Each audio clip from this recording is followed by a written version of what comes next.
Bonjour et bienvenue pour cette nouvelle chronique de jurisprudence de la franchise. Je vais vous commenter aujourd'hui un arrêt de la Cour d'appel de Paris rendu le 7 mai 2014. C'est un arrêt qui est relatif à une question malheureusement beaucoup trop classique, qui est celle du vice du consentement.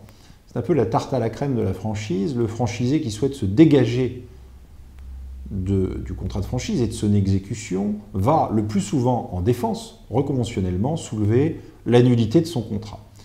Le vice du consentement a une bonne place parmi les arguments qui sont utilisés à ce titre.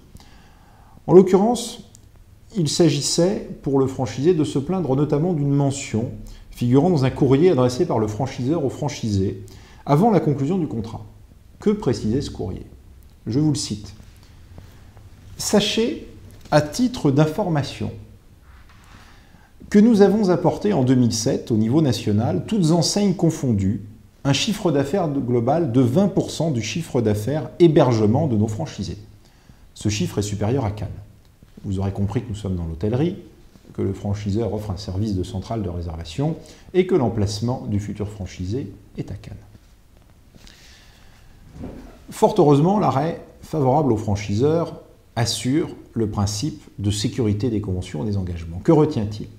Il retient d'une part qu'il n'est pas prouvé en quoi cette information a déterminé le consentement du franchisé, le franchiseur ayant pu prouver la sincérité des informations délivrées. Il rappelle aussi que le vice du consentement s'apprécie de manière concrète, in concreto, en fonction de la personne du franchisé. Or, en l'occurrence, le franchisé qui se plaignait du vice du consentement exploitait déjà un hôtel à Cannes depuis plusieurs années avant de signer le contrat de franchise et connaissait donc parfaitement sa zone de chalandise d'une part, mais aussi l'industrie hôtelière était en mesure, en principe, d'apprécier l'apport de clientèle que pouvait réaliser la centrale de réservation d'une enseigne. Il est donc débouté et le contrat est validé. Je vous remercie.